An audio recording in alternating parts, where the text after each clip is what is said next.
Welcome to the evening show with Jackie Brambles, the home of great conversations with your favourite artists of the 70s, 80s and 90s.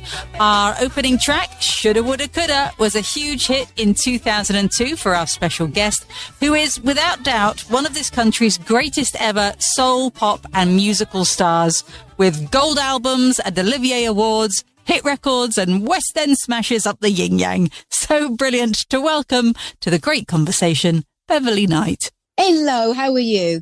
I'm doing great. So nice to talk to you again. Lovely to speak. Well, listen, I was hearing, that you've injured yourself. I hope this isn't going to affect your tour. What's happened? Hopefully won't, and everything will be fine. Just my right ankle had an accident when I was filming on Strictly. I was only doing the pro singing, the singing for the pro dancers, and I had an accident. And so, oh no! Here I am, bruised, no breaks, no ligaments torn, just bruised. Just a bit of rest and you'll be okay. Yeah, I've got the boot on to help me walk, with the pain and everything, but that's on its way out now. So brilliant. Yeah. Well, you're a few dates into your extensive UK tour right now, I know. This week you're in Nottingham, Glasgow, Gateshead and Northampton.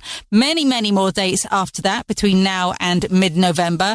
And of course, the new album is out. I love the title. It's a big birthday year for you, and you've called the album The Fifth Chapter. Indeed.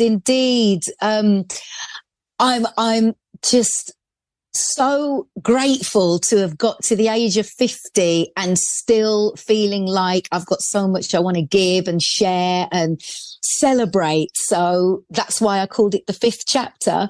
And I wanted to put out a message that it doesn't mean just because when you get to 50, it doesn't mean that it's all over for you, or that, you're over the hill, or somehow you're going to plateau. Or the industries around you pull up the drawbridge and say good night and thank you. I wanted to very clearly give the message, especially to women of the same age as me, that there is so much strength that you come into at this time of your life, and that is to be celebrated, and the wisdom as well. The loss of the paranoia and the neurosis that you have when you're younger. Of course. About your looks, about this, about that. And I wanted to celebrate. So this is it. Yeah, you do. You shed quite a lot of layers, don't you, of worry and anxiety and actually caring what other people think. You really, really do. And that is to be celebrated, because we live in a world where, we spend so much time being concerned about what the other person is doing, because we look at their lives through social media and think, oh my God, my life is so poor, in comparison. And no, you get to this age and you realize that none of that stuff matters. And or is even real. Anyway, it's not even real. You stride into your own strength. It's so great. This is such a great time. Well, you're a fabulous role model for embracing the fifth chapter. So let's have a listen to the new single from the album. This is Systematic Overload. Electrostatic skyline, everything is swimming through a heartbeat. Systematic Overload, the new single from Beverley Knight's new album called The Fifth Chapter. It's quite a different kind of sound from you, I think. It's kind of, I don't want to say disco because that makes it sound dated, which absolutely isn't. But how would you describe it? Well, it's post-disco. It's definitely got its roots in disco. That's for absolute sure. It's that sound that kind of is, I guess it's a sound which is around now. But for me, it's a sound that reminds me of my own youth.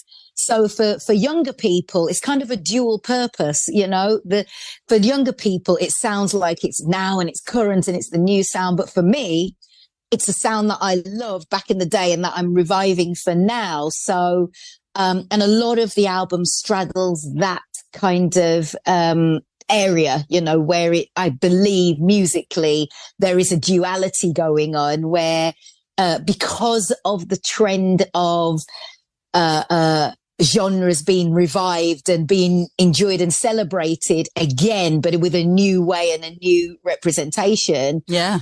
I'm like, well, I could definitely get on board with that because I was there the first time round. So. But with a new vibe as well. But with a whole new, yeah. Let's talk about the first time around then. That's what we like to do on this hour, is kind of figure out the stepping stones musically that you've sort of strode along to get to where you are now.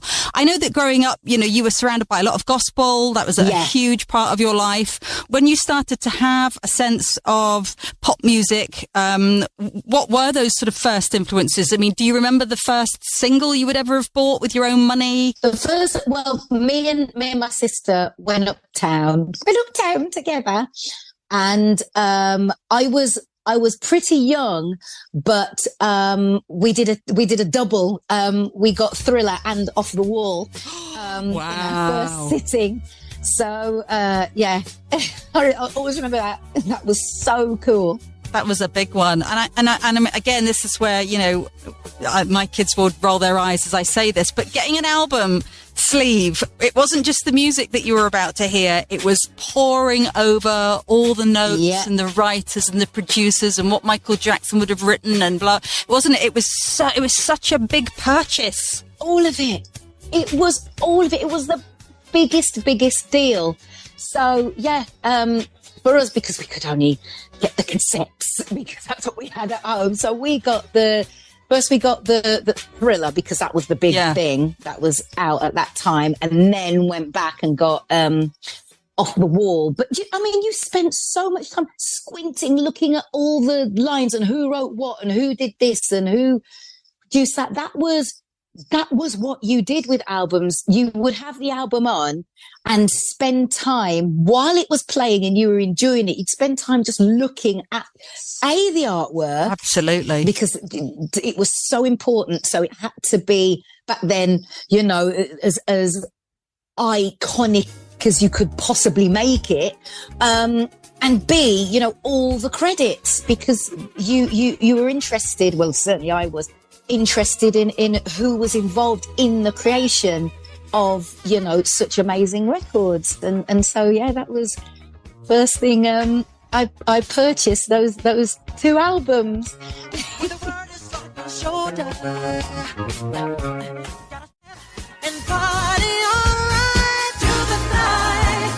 From 1979, that's Michael Jackson with the title track of his Off the Wall album and one of the first record purchases of our special guest, Beverley Knight. And we will be back to continue our great conversation with Beverley next. Welcome back to the evening show with Jackie Brambles, where we are cozying on in for a great conversation with the incredible singer, Beverley Knight, our special guest for the evening. Before the break, Beverley, we heard that you were into Michael Jackson's music from a very young age. Did you know even back then that you wanted to be a performer yourself? And if so, which female vocalists would have been role models for you at that time? Oh, I absolutely knew I was going to sing. I knew there was no... Right. It was unequivocal in my own mind that was what I was going to do. I had no clue how I was going to get there, but I knew I was going to do it somehow. And in terms of inspirations, I was listening to Shaka Khan. I was massively into Shaka Khan, especially around that kind of early to mid 80s. Already had Aretha Franklin, you know, listening to her contemporary stuff and her older stuff, which, you know, my uncles and that had when I would go and visit my grandma's house. So thank God I had uncles who were massively into music. So I had that to draw on. And then a little bit later into the 80s, along came Whitney Houston. And she really had a huge influence on me and how I would then end up singing. So yeah, they were the holy trinity of vocals for me. How amazing is that? And how extraordinary that you went on to appear in the Bodyguard, in the musical, and to sing her songs to an audience, you know, and that must have just been, talk about a full circle moment to do that in the West End. Absolutely. Yeah, you're absolutely right. I mean, I could never have predicted that, could never have seen that coming. I'm so thrilled that I had the chance to get on stage and just sing some of those incredible songs from that back catalogue that Whitney has, you know. The trickiest one was I Have Nothing. No two ways about it. Ah, interesting. It requires a hell of a lot of technical kind of nous and breath control. Right. You've got to have your breathing down because the way the song works, the way the song, the melody goes from high to low, not just in the notes, but in the volume. You've really got to have it together. You can't go up there in second gear. It's seventh all the way.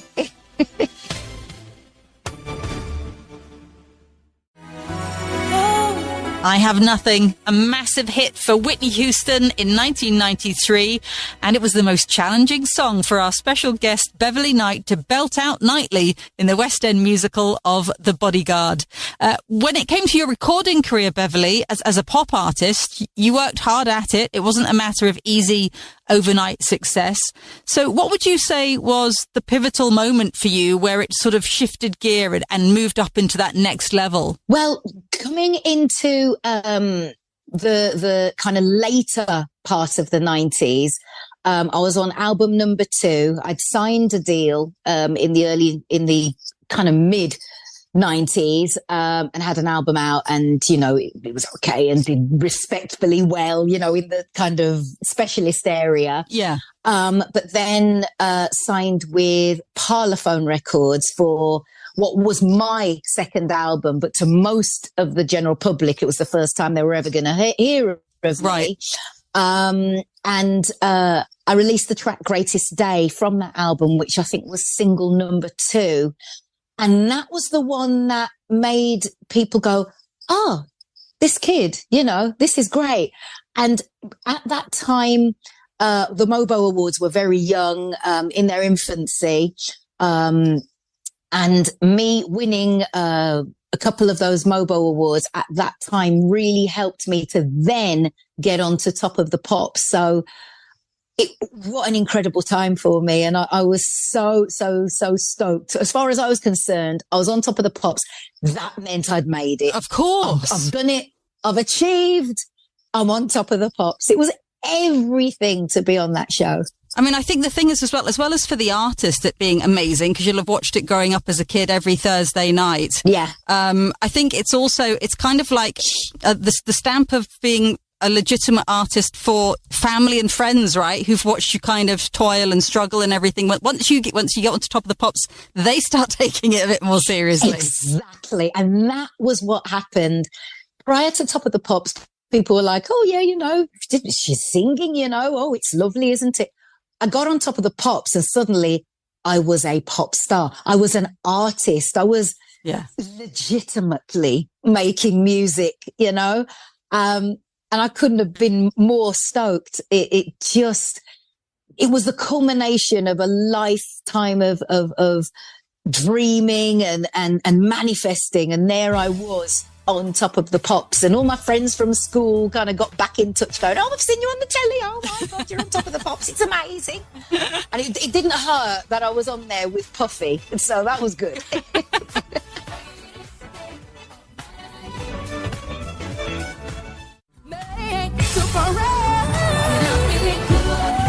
Greatest Day, a hit in 1999 for our special guest, Beverley Knight.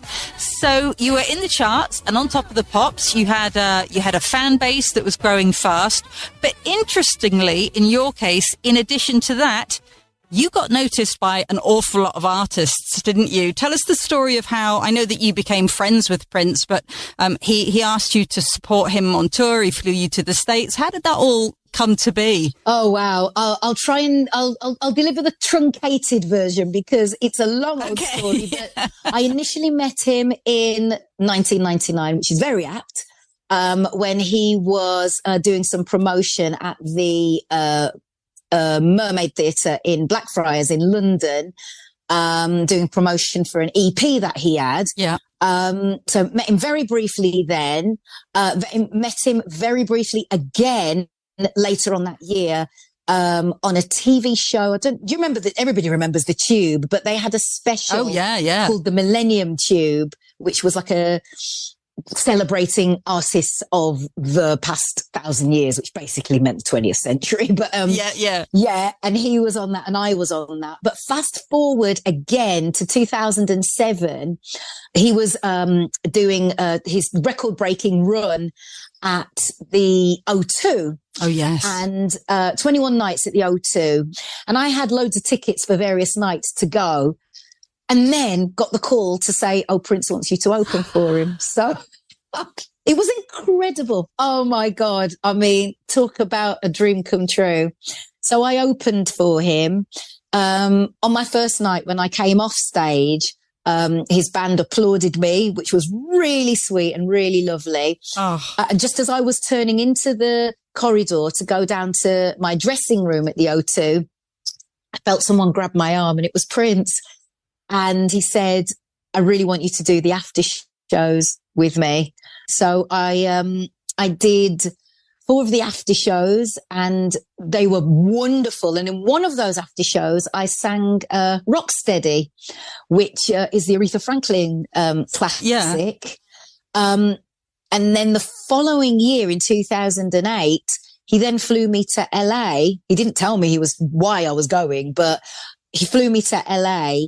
And ostensibly it was just to come and sing at his Oscars party. And I reprised Rocksteady again, but this time in front of the great and good of Hollywood. Oh my goodness. Which was amazing. Couple of Oscar winners were in the crowd. Javier Bardem, the Coen brothers. I discovered just this year that Kate Blanchett was there. Oh, wow. At that same party, which blew me away. I couldn't believe it. It just unbelievable. And then to top it all off, Stevie Wonder joined us on that night, joined the stage. No. Unreal.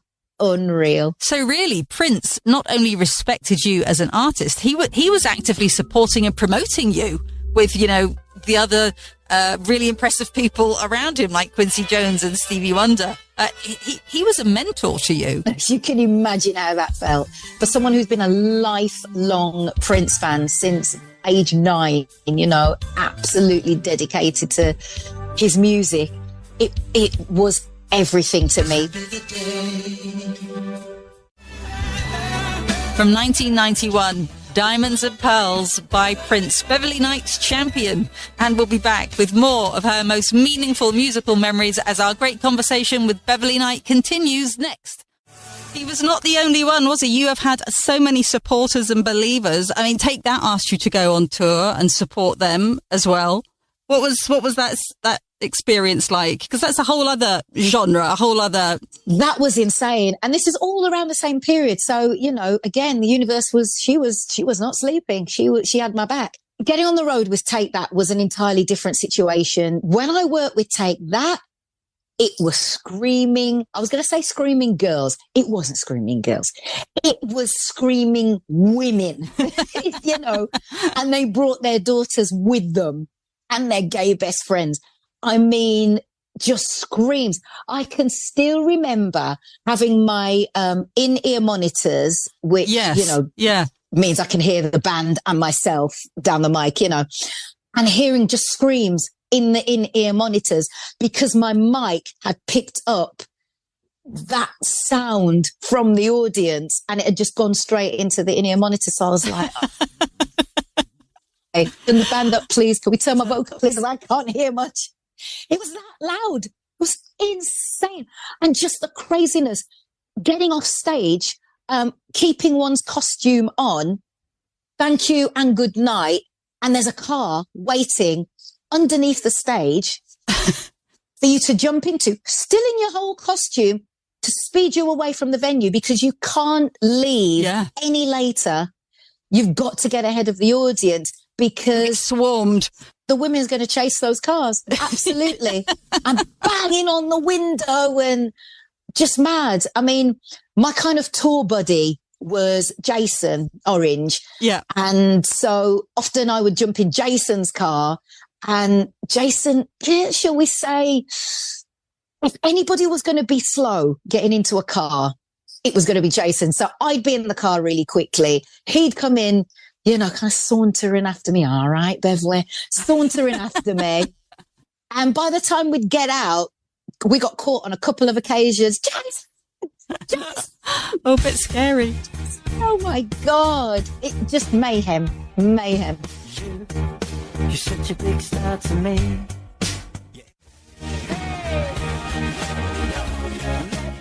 Shine from Take That, from the Beautiful World album that they took on the road in 2006 for the Ultimate Reunion Tour, with our special guest tonight, Beverley Knight, on board as their support artist. Listen, the other thing that we have to talk about is this sort of other aspect of your amazing career, which is the TV show, which is, Starstruck, being a judge in that position. You're sitting alongside Adam Lambert and Shania Twain, fellow artists, obviously Jason as well.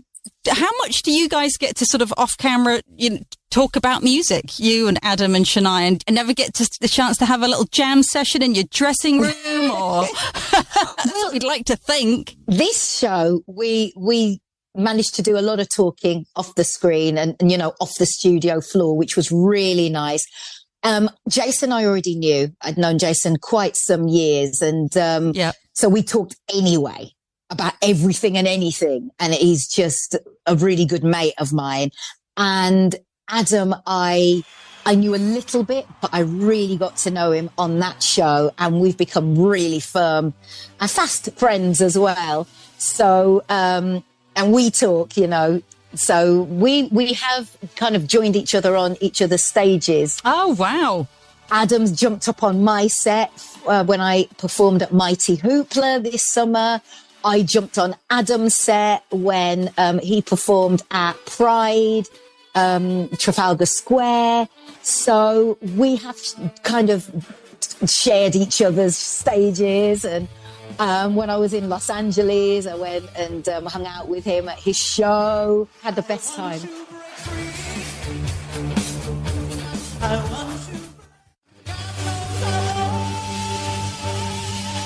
I Want to Break Free from Queen and Adam Lambert, Beverley Knight's chum, on the judging panel of the popular TV show Starstruck.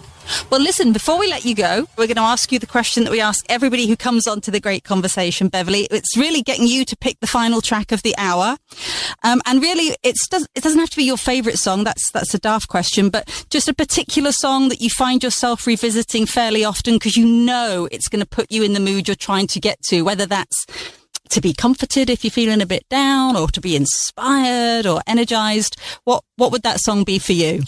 That song is September by Earth, Wind and Fire. Oh. It never fails to make me feel like the sun is streaming through the window, even when it's raining and horrible outside. It is just mighty. And I love that it keeps having a resurgence as it gets discovered by different generations.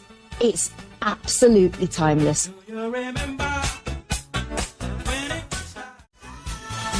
From 1978, that's September by Earth, Wind and Fire, our final track of the Great Conversation Hour, as chosen by our special guest tonight, Beverley Knight. Beverley, let's remind people that the new album is out now. It's called The Fifth Chapter, as is the new single, Systematic Overload. The tour's really just kicked off in the last week or so. So do check out Beverley's social media stuff to find out the nearest town she's performing in to you. The tour continues until mid-November.